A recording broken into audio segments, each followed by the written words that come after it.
నా పేరు రూపా, నేను స్థానికంగా ఉంటా. మేము ఏరియాలో తిరుగుతున్నాం.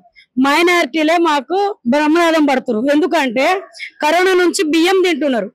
కరోనాలో ఎవ్వరు ఇదైన పరిస్థితుల్లో నరేంద్ర మోడీ గారు బియ్యం ఇస్తున్నాడు. అవి ఈ రోజు దాకా కూడా ఇస్తున్నాడు. స్టేట్ గవర్నమెంట్ ఎక్కడ ఇయ్యలే.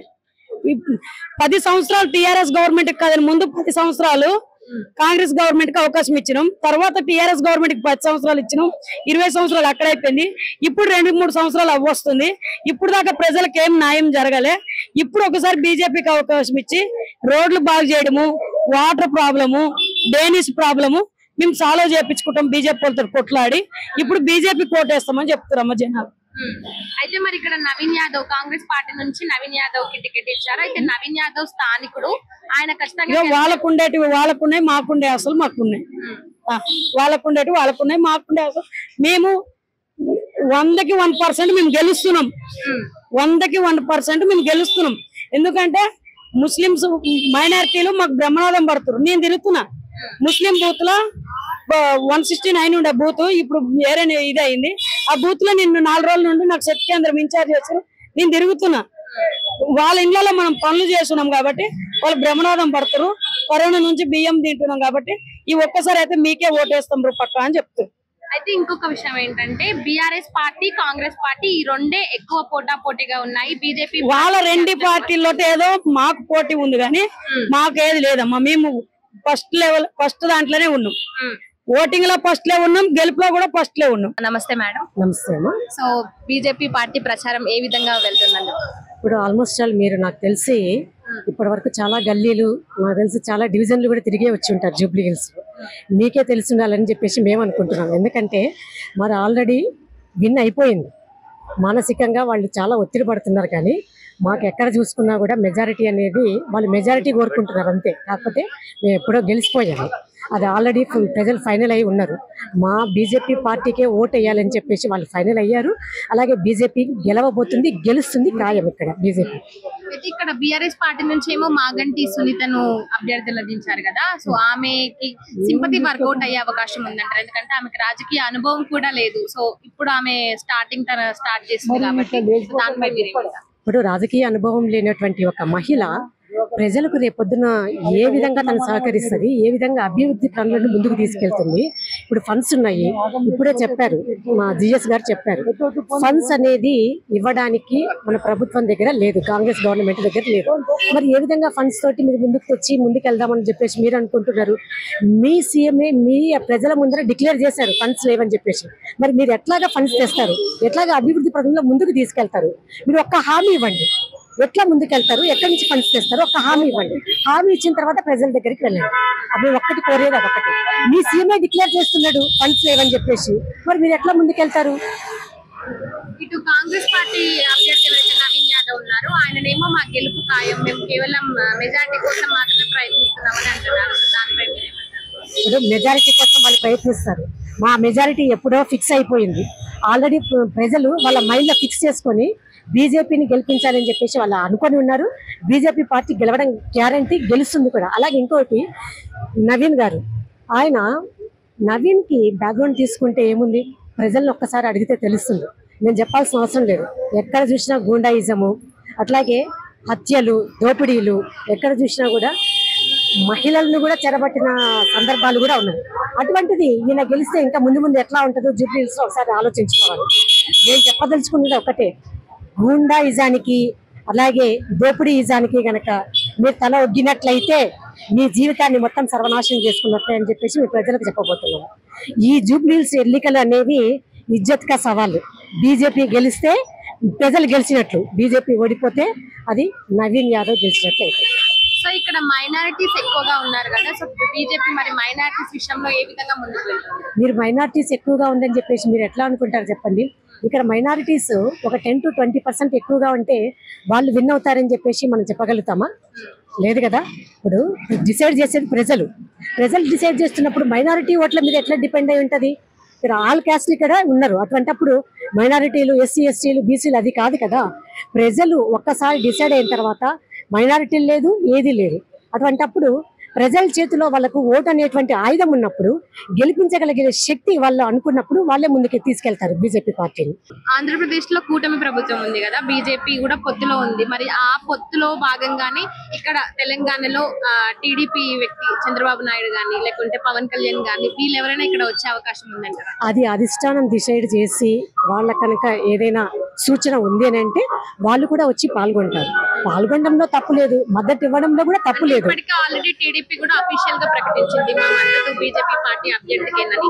అదేవిధంగా జనసేన పార్టీ వాళ్ళు కూడా ప్రకటించారు బీజేపీ అభ్యర్థికి మా సపోర్ట్ అని. సో ఇందులో భాగంగానే మన వచ్చే అవకాశాలు కనిపిస్తున్నాయి. ఒకవేళ వస్తే ఏ విధంగా ఉంటుంది? వస్తే ఇక్కడ ఇంకా ప్లస్ అవుతుంది కానీ ఇక్కడ మైనస్ అనేది అవ్వదు. ఎందుకంటే ఆల్రెడీ ఈ పార్టీలు ముందు ఉన్నవే, ఇవాళ కొత్తగా వచ్చిన పార్టీలు అయితే కాదు. బిఫోర్ బైఫర్కేషన్ కి ఈ పార్టీలు అనేవి ఉన్నాయి కదా. అటువంటప్పుడు మాకు మద్దతు ఇస్తాము అని అంటే ఏ పార్టీ కూడా వద్దు అన్నది. ఇక్కడ వాళ్ళు వస్తే దానికి కూడా కొన్ని ఓట్లు యాడ్ అవుతాయి. సో గెలిచే సత్తా ఉన్న పార్టీ కాబట్టి వాళ్ళు యాడ్ అవుతాము. మేము కూడా మీకు జై శ్రీరామ్. సో ఇప్పుడు జూబ్లీస్ బై ఎలక్షన్స్ వస్తున్నాయి కదా, సో బీజేపీ పార్టీ మీ ప్రచారం గానీ ఎలా సాగుతుంది? మా ప్రచారం బంగాళా సాగుతుంది. ఇప్పుడు మేమే గెలుస్తున్నాము. దీపక్ రెడ్డి గారే నెక్స్ట్ ఎమ్మెల్యే అవ్వబోతున్నారు. ఆయనకి ఏం దూకా లేదు. మేము ఈ రెండు పార్టీలు చూసుకుంటే మేము చాలా చేస్తున్నాం. నరేంద్ర మోడీ గారి పార్టీ అంటేనే ప్రజల్లోనే ఒక అనుభూతి ఉంది. మేము తప్పనిసరిగా లోకలోకి దీపక్ రెడ్డి గారు కొంతమందికి తెలియకపోయినా గానీ మోడీ గారు అంటే తెలుసు కదా. బీజేపీ అంటేనే ఒక బ్రాండ్. తప్పనిసరిగా మేము గెలుస్తాం మేడం. ఈ మాట మీరు అన్నమే కాదు, మేము అన్నమే కాదు, ప్రజల్లోని అందరిలోనుంది. బీజేపీకి ఒకసారి గెలిపించి మోడీ గారికి అవకాశం ఇవ్వాలా, గిఫ్ట్ ఇవ్వాలని అందరి మనసులోనే అదే ఉంది.